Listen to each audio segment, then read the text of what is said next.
pagi. Semangat pagi luar biasa untuk kita semua di sini. Iya, luar biasa. Selamat datang dalam 3M Monday Morning Motivation. Masih bersama saya David Setiawan dan Pak Darmadi Dharmawangsa. Yes, Pak David gimana kabarnya? Luar biasa Pak Dar. Kabarnya luar biasa juga ya Pak. Oke, iya. Yes, dan teman-teman sekalian, hari ini kita akan bahas sebuah topik yang bagus banget. Judulnya Psychology of Persuasion. Pak Darmadi. Ya, silakan. saya rasa satu hal yang paling penting, kita bahas sebuah buku yang berjudul Psychology of Persuasion. Ini karya Robert Cialdini. Menurut saya semua orang sales harus baca buku ini.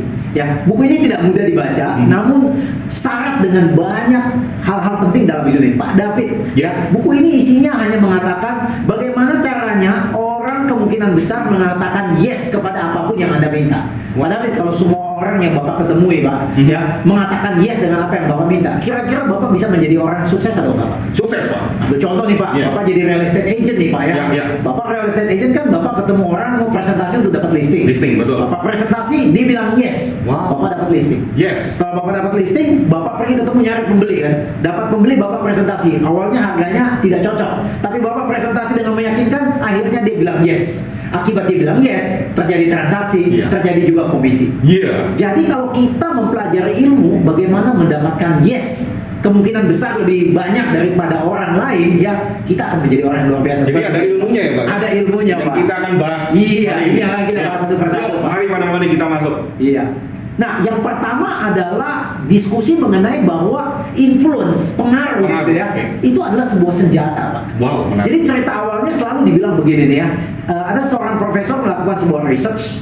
Research ini dengan binatang yang namanya turkey, Pak. Turkey, oke. Turkey itu bahasa Indonesianya apa ya? Kalkun ya. kalkun, ya. Nah, kalkun ini ya, dia itu punya musuh, Pak. Ya. Dia punya musuh namanya catball, Pak. Ini sejenis hewan juga ya, yang kadang-kadang suka ngambil telur mereka atau makan anaknya dia. Jadi turkey ini kalau lihat catball ini musuh nih, Pak ya.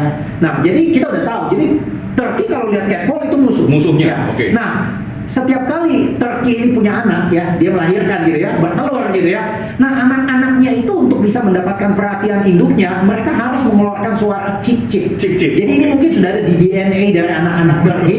Kalau dia mau makan dia bilang cip-cip. Oke. Kalau dia mau tidur dia bilang cip-cip. Cip-cip. Jadi setiap kali ada permintaan dia bilang cip-cip, mamanya tuh otomatis tahu bahwa anaknya lagi butuh sesuatu. Oke. Tetapi Pak, kalau anak itu tidak ngomong cip-cip Pak, itu akan Ditendang. ditendang, bahkan digelentarin aja gitu, bahkan bisa dibunuh sama mamanya. Wah. Nah, jadi itu secara psikologi binatang ya Pak ya. Yes, yes. Namun anehnya ketika dites ya, hewan catball ini kan setiap kali mendekati mami turkey ini pasti mami turkey itu akan defense. Yes. Tapi ketika dicoba berbeda, diambil boneka catball. Jadi boneka catball ini diambil, Ya. kemudian di dalam boneka itu dimasukin sebuah alat recorder, dan alat recorder itu bisa keluarin suara sama dengan anak turkey tadi. Cip-cip itu? Cip-cip itu. Oke. Nah, kemudian dilemparin ke sarangnya turkey. Apa yang terjadi Pak? Aneh sekali. Turkey yang mestinya musuh dengan catball ini menarik catball itu untuk dijadiin anaknya dia. Oh. Disimpan di dalam dirinya Diprotek dia. ya? Diprotek. Ya, selama dia ngomong cip-cip. Tapi ketika tape recorder itu dimatiin, tidak ngomong cip-cip lagi, catball itu ditendang juga sama dia. Nah, Menarik. ini poin menarik sekali Pak, karena yang saya mau bahas bahwa konsep dari influence ini seperti jujitsu Pak. Ini bagus sekali Pak. Kalau Pak David tahu jujitsu ya Pak ya, Ya, ya. Bruce Lee ngerti tuh jujitsu. Jujitsu sebenarnya intinya adalah bagaimana menggunakan kekuatan lawan. Jadi orang-orang yang mempelajari jujitsu itu, walaupun badannya lebih kecil, ya melawan orang yang badannya lebih besar, dia bisa menggunakan kekuatan lawan untuk membuat lawan itu menyerah, gitu ya. Wow. Jadi dia tahu Pak David punya kelemahan, dan dia bisa menggunakan kelemahan itu untuk menjatuhkan Pak David. Nah, influence itu seperti begitu Pak. Nah, jadi ceritanya ambil contoh begini Pak, ya sudah dipelajari dengan beberapa research bahwa ada beberapa kata, ada beberapa cara untuk membuat orang tuh bisa menyetujui apa yang kita minta. Ambil contoh nih Pak, udah dibuat research. Kalau orang ngantri fotokopi Pak, Ya. kalau orang ngantri fotokopi, Bapak mau motong antrian di depan Bapak. Marah dong, kesel. Bapak mau motong, jadi lagi ngantri motong Ya. fotokopi, Bapak nih pengen nggak tahu kenapa gitu ya, pengen mau cepet-cepet, Ya. pengen mau motong gitu ya. Ya. Nah, dibuat sebuah survei. Kalau Pak David hanya ngomong, Pak maaf Pak, saya mau fotokopi duluan. Itu sudah disurvei, 60% orang mengizinkan Bapak. Oh boleh. Orang mengizinkan Bapak. Jadi kalau Pak, maaf Pak, boleh nggak saya fotokopi duluan? 60% orang mengizinkan Bapak. Tetapi kalau Pak David ubah kata-katanya, seandainya Pak David bilang, Pak maaf Pak, saya mau fotokopi duluan karena saya mau jemput anak saya di sekolah. Itu 94% orang ngasih Pak. Wih. Jadi researchnya mengatakan tidak penting apa alasannya, tetapi Anda harus punya alasan ya. Oke. Jadi ketika Anda minta seseorang, Anda jangan hanya sekedar minta, harus kasih alasannya. Nah, karena alasan itu ketika sudah mendapat alasan, orang itu bisa memberikan Anda chance untuk Say yes. say yes dengan apa yang Anda minta. Menarik. Nah, ini kan seperti kayak tadi binatang turkey tadi, Betul. ya kan? Binatang turkey ya begitu dengar cip-cip gitu ya. Walaupun itu catcall tadi musuhnya dia masukin juga. Iya. Sebenarnya mungkin orang di depan Bapak sebenarnya nggak mau ngasih Bapak tuh. Iya. Dan apa sih kan gue juga ngantri. Betul. Tapi kalau Bapak bilang, Pak, karena saya mau jemput anak saya di sekolah, Pak, karena saya mau jemput istri saya di rumah sakit gitu ya. Itu dengan secara tidak langsung, ketika alasannya logis, dia akan memberikan kepada Bapak. Menarik. Nah, jadi next time kalau minta tolong ke orang harus ada alasannya. Gitu ya. Oke. Ya. Oke. Yang kedua, bahwa weapon of influence ini ngomong mengenai hal yang berhubungan dengan kontras principle. Ya, sesuatu yang kontras Pak. Ya, jadi kontras itu artinya hati-hati dengan kontras nih Pak ya. Kalau Pak David ketemu dengan seorang cewek cantik, Ya. jadi seorang wanita cantik, Pak David ketemu wanita cantik ini, Pak David ngobrol gitu 15 menit. Ya. Kemudian datang satu perempuan, saya nggak bilang dia jelek, ya biasa-biasa aja. Oke. Kemudian Pak David kemudian berbicara dengan wanita kedua, ya. Wanita kedua itu akan terlihat tidak lebih cantik jika kalau Pak David ketemu dia pertama tanpa melihat wanita cantik yang tadi saya bilang. Ya. Saya ulang sekali lagi ya teman-teman ya. Oke. Artinya gini, kalau Pak David ketemu wanita cantik pertama cantik banget, Yes. ngobrol, udah bisa nangkep wah wanita cantik ya. Ya. Kemudian ada wanita berikutnya, dia nggak bilang jelek juga, nggak bilang terlalu cantik juga. Wanita itu punya bobot cantik akan turun karena setelah Pak David bertemu dengan wanita yang lebih cantik. Ya, ngerti. Tetapi kalau Pak David ketemu dia langsung tanpa wanita yang cantik pertama, dia akan terlihat lebih cantik. Yes. Ya. Nah ini yang namanya kontras Pak. Nah kalau Pak David nanya, Pak emangnya bisa dipakai seperti apa Ya, itu Pak di dalam persuasi bisnis kita gimana? sebagai real estate agent? Ya. Nah ini bisa banyak di real estate agent di luar negeri pakai seperti begini. Customer itu datang, kalau lihat properti, sebagus apapun propertinya pasti dia nawar. Setuju nggak? Setuju. Sebagus apapun propertinya, di otaknya selalu ada properti lain yang lebih bagus. Ya. Jadi apapun yang kita kasih lihat kepada customer, dia selalu bilang, ah ini pasti ada yang lebih bagus, ini pasti ada yang lebih murah. Betul. Sehingga susah dealnya. Jadi agen-agen profesional di Amerika itu, mereka belajar begini. Ketika saya bertemu Pak David cari rumah, saya sengaja mengkondisikan 1 atau 2 rumah yang jelek dan harganya mahal. Dan Pak David mesti lihat itu dulu. Oke. Nah, ketika Pak David melihat rumah jelek, pertama dikasih lihat, wah, rumah ini nggak bagus ya, harganya mahal lagi. Iya. Saya kasih lihat rumah kedua, waduh, rumah ini juga jelek, harganya mahal lagi. Ketika saya kasih lihat Pak David rumah ketiga, yang tadi sebenarnya saya tanya sebenarnya rumah yang Anda ingin perlihatkan kepada dia karena udah melihat yang jelek, dia merasa ini lebih bagus gitu. Oke. Dan ini jauh lebih murah. Dan ini membuat dia mempunyai kesimpulan untuk mengambil keputusan lebih cepat. Betul. Benar nggak Pak David? Setuju, setuju. Dibanding kita nggak kasih lihat itu dia 2 rumah itu, Yes, ya kan? yes, yes. Tapi ada yang bilang sama saya, Pak Darmadi, kadang-kadang Pak, customer kalau udah bingung Pak, terakhir saya kasih lihat rumah paling jelek. Itu juga bisa Pak. Jadi setelah dilihat yang bagus-bagus, tapi nggak bisa mutusin, tak kasih lihat satu lagi yang jelek. Ya. Nah ini manusia namanya the power of contrast Pak. Ya. Kalau kontras ini penting sekali. Ini ambil contoh begini Pak. Sama lagi yang kedua. Ini saya mau ngomong topik yang sama supaya Anda ngerti. Kalau Pak David ada lihat beban, ngangkat beban, Ya. ada 2 beban. Yang pertama bebannya ringan. Oke. Yang kedua bebannya berat. Setelah Pak David ngangkat beban yang ringan, kemudian ngangkat beban yang berat, sudah ngerasa, itu akan jauh lebih berat rasanya dibandingkan Bapak langsung ngangkat beban berat. Oke. Kenapa? Karena ketika pertama kali Bapak ngangkat beban yang ringan, Bapak sudah punya otak nih, beban yang ringan.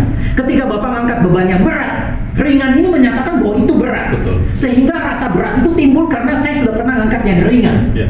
Beda kalau Pak David langsung ngangkat yang berat. Berat tadi ya. Tidak ada benchmark. Ya. Ya, sehingga Pak David bilang, ya berat. Jadi hati-hati nih, kalau kita mau kasih contoh kepada orang, berat atau nggak berat nih Pak ya. Ya. Nah, berikutnya lanjutan yang menarik adalah begini Pak. Ambil contoh, supaya saya kasih Bapak ngerti dulu nih ya. Ya. Bapak di depannya, di kiri ada ember isi air dingin. Oke. Ya. Di kanan ada ember isi air panas. Oke. Bapak pakai lengan Bapak taruh di kiri yang dingin, kemudian taruh yang panas. Oke. Jadi beda nih suhunya. Ya. Di depan Bapak ada lagi tempat air, isinya air normal. Oke. Pasti Bapak pernah rasakan ya. Pernah. Kalau Bapak tangan kirinya dingin sekali nih, ngangkat, masukin ke yang biasa-biasa, rasa tangan Bapak apa nih? Ya. Panas. Iya. Panas jadi. Rasa lebih panas. Iya. Kalau yang panas Bapak ngangkat, masukin di sini rasanya apa? dingin, Iya. bener kan? Iya. Bapak kan bingung, kenapa bisa begitu? Karena badan kita, otak kita selalu menyesuaikan Pak dengan eksperimentasi pertama yang dia rasakan. Oh, Ya, oke. ya, jadi itu penting sekali ya Pak ya. Oke. Jadi itu penting sekali ya. Prinsip berikutnya begini Pak, kalau Bapak jual barang nih Pak, ini dipraktekkan di toko baju biasanya. Oke. Biasanya kalau dia tahu orang yang masuk mau beli 2 barang nih ya, mau beli 1 sweater yang murah, Ya. 1 jas yang mahal. Oke. Mereka banyak orang selalu berpikir aku tawarin yang murah dulu ah. Ya mudah-mudahan kalau dia udah beli murah, nanti dia nggak beli yang mahal kan, yang penting saya udah jual yang murah. Ternyata nggak seperti begitu. Harusnya gimana? Dia harus jual yang mahal dulu Pak. Oke. Kenapa Pak? Karena kalau dia bisa close yang mahal dulu, yang murah itu akan terlihat murah Pak. Oke. Makanya kalau Bapak lihat orang kalau jual mobil Pak, dia selalu buat mobil itu seakan-akan harganya murah dengan menjual mobil itu tanpa aksesoris Pak. Tetapi ketika saya bisa menjual Pak David mobil itu tanpa aksesoris, Pak David sudah bilang iya. Nanti saya jual karpetnya kelihatan murah, saya jual kaca filmnya kelihatan murah. Benar-benar. Padahalnya itu mahal juga sebenarnya Pak. Iya. Tapi kelihatan murah karena Bapak sudah mengambil decision yang lebih besar daripada itu. Nah ini penting sekali Pak dalam jualan yang kita adakan namanya kontras Pak. Oke. Nah, saya tadi ngomong secara singkat mengenai the weapon of influence, yang intinya sebenarnya bahwa manusia ini dengan banyaknya informasi saat ini, mereka sebenarnya kalau dikasih semua informasi, kemudian mereka pilah-pilah yang mana mereka harus putuskan, mereka bisa. Dengan catatan waktunya cukup. Betul. Tapi jujur, waktu tidak pernah cukup, informasi terlalu banyak. Akibatnya, mereka mengambil kesimpulan berdasarkan pikiran bawah sadar mereka. Nah, influence ini masuk ke pikiran bawah sadar. Dan ada 6 subjek yang kita cover nih Pak. Kita masuk nih. Ada 6 subjek yang kita cover ya. Dan 6 subjek ini penting sekali untuk menginfluence orang. Kalau Anda menguasai 6 subjek ini, Anda akan menjadi luar biasa. Orang akan ngomong yes pasti. Pak. Iya, yang pertama, paling cepat dulu ya. Yes. Reciprocation. Ya. Reciprocation ini adalah Anda akan berusaha membalas apa yang orang lain telah berikan kepada Anda. Oke. Ya, jadi seringkali nih kalau kita ngajak teman pergi makan ya, Ya. kadang-kadang ada orang berlomba bayar. Ya, Masih ingat nggak, Pak? betul. Sebenarnya dia punya tujuan apa sih Pak? Macam-macam Pak. Kadang-kadang bayar makanan tuh murah, tapi nanti ketika dia minta tolong ke Pak David, sesuatu yang lebih besar, Pak David nggak enak kalau nggak bantu dia. Saya membaca buku ini, cerita menarik sekali. Ada seorang wanita muda, dia lagi mau pergi kerja, mobilnya banyak kempes. Oke. Dia nggak bisa panggil orang karena waktunya terbatas. Kemudian dia melihat ada anak remaja umur 18 tahun, tetangganya tinggal di depan rumah. Ya anak-anak agak nakal gitu. Kemudian dia bilang, lo ada masalah apa? Ini mobil gua banyak kempes. Oh gampang, aku bisa beresin. Cepat sekali, dalam waktu 20 menit beres semua banyak. Senang kan wanita ini, pergi. 2 minggu kemudian anak muda tadi yang tanggung itu datang ke rumah wanita ini mengatakan, Mbak, aku mau pinjam mobil Anda 2 jam aja. 2 jam aja aku mau pinjam, soalnya aku mau ketemu teman saya. Ya. Waduh, karena kemarin sudah ditolong benerin banyak, akhirnya dia ya udah akhirnya kasih pinjam mobilnya. Padahal akhirnya dia sadari bahwa anak muda itu ternyata nggak punya SIM dan memang ternyata suka ugal-ugalan kasih jalan mobil. Bayangin Pak, gara-gara disogok benerin ban saja, itu mobilnya bisa hancur loh Pak. Iya. Jadi hati-hati ketika orang menawarkan Anda lebih dahulu. Saya pernah Pak sama teman-teman SMA dulu ya ketemu ya, makan. Waktu makan nih Pak, kebetulan cari makannya murah gitu Pak. Ya, yang murah lah Pak, seorang 20-25 ribu. Setelah makan, tiba-tiba ada teman saya cepat, udah saya yang bayarin gitu. Wah, gitu loh, jangan kita bayar sendiri. Enggak, kita yang bayarin. Wah, kita seneng sesaat doang Pak. Iya. 3 minggu kemudian datang, acaranya di hotel yang lebih mahal Pak. Nah kali ini karena dia udah bayar, ya sekarang giliran saya gitu Pak ya. Jadi saya kena nih Pak, gara-gara dia bayar yang kecil, saya kena yang besar ya. Ini sama juga cerita kalau orang Chinese New Year ya. Chinese New Year kalau Bapak datang ke rumah saudara gitu ya, kan Bapak kasih angpau gitu. Betul. Yang tuan rumah akan nanya dulu, tunggu sebentar, Pak David kasih angpaunya berapa? Kalau Pak David kasih angpaunya banyak untuk anaknya dia berusaha kan balik banyak juga Pak. Betul. Kalau Bapak kasih dikit, dia kan balik kasih dikit. Iya. Jadi reciprocation ini Bapak harus tahu bahwa kalau orang kita kasih sesuatu, dia harus berpikir akan balikin ke kita. Nah, make sure ketika Bapak kasih orang itu, Bapak kasih sesuatu yang Bapak mampu. Yeah. Dan satu saat nanti Bapak bisa minta sesuatu yang lebih besar daripada Bapak minta. Nah, ini contoh yang menarik, saya mau kasih lihat Anda. Researcher ini, profesor ini melakukan sebuah tes. Dia minta ada satu orang, ya volunteer, datang untuk lihat lukisan. Oke. Jadi lihat lukisan, kasih komentar gitu ya. Kemudian dia panggil satu orangnya dia nih yang sudah tahu trik gitu ya. Seakan-akan juga ikutan melihat lukisan. Jadi ada 2 orang yang melihat volunteer yang melihat lukisan. Ya. Nah, sengaja dikasih lihat lukisan itu jam 11.30. Sekitar jam 12 siang, orang profesor ini pergi ambil 2 kaleng Coca-Cola. Ya, satu untuk dia, satu untuk Pak David. Padahal saya nggak kenal Pak David, nggak kenal sama sekali. Oke. Harga Coca-Cola itu sebenarnya hanya 10 sen. Setelah dia ambil Coca-Colanya, dia kasih ke Pak David, ya. Pak David kan nggak nolak karena memang makan siang minum Coca-Cola kan ya. Yes. Nah, setelah Pak David minum, dia keluarin tiket pramuka. Jadi tiket pramuka anaknya, ini tiket untuk donasi pramuka. Dan dia nawarin ke Pak David, ini anak gua ikut pramuka, dia jualan tiket nih. Ya, dan tiketnya harganya satu tiket itu 25 sen, Pak. Dan survei membuktikan orang minimum beli 2 tiket. Jadi 50 sen. Jadi tadi dia kasih Pak David Coca-Cola berapa harganya? 30 ya? 10 sen. 10 sen. Ya kan? Dia jual berapa tiket? 2. Harganya berapa? 50. Jadi 50. Jadi dia kasih 10, dia dapat 50. 50 ya? Artinya itu rate of investmentnya 500%. Wah. Ya, ini Bapak bisa bayangin nggak? Bapak bisa di-track orang seperti begitu. Iya. Jadinya Pak, kalau Anda tanya, Pak, jadinya kalau next time kita nggak mau di-track kayak begini. Satu, hukumnya, jangan ngutang sama orang. Ketika orang ngasih Anda sesuatu, lebih baik sebelum dia ngasih Anda dulu. Kalau bisa Anda yang bayarin restorannya dulu. Jadi jangan berutang sama orang. Iya. Ketika Anda berutang dengan orang, dia akan datang Anda menuntut sesuatu yang lebih besar dari apa yang dia butuh. Setuju. Yes, teman-teman, rasanya The Psychology of Persuasion yang hari ini dibahas sama Pak Darmadi ini kayaknya topiknya seru. Luar biasa sekali ya. Ya, Sangat dan penting. sangat penting dan kita masih butuh waktu ekstra nih Pak Yes. buat bongkar berikutnya. Iya. Oke? Part kedua dan minggu depan kita bisa ketemu lagi, Pak. Yes, kita ketemu lagi di part kedua minggu depan. So stay tune in Monday Morning Motivation.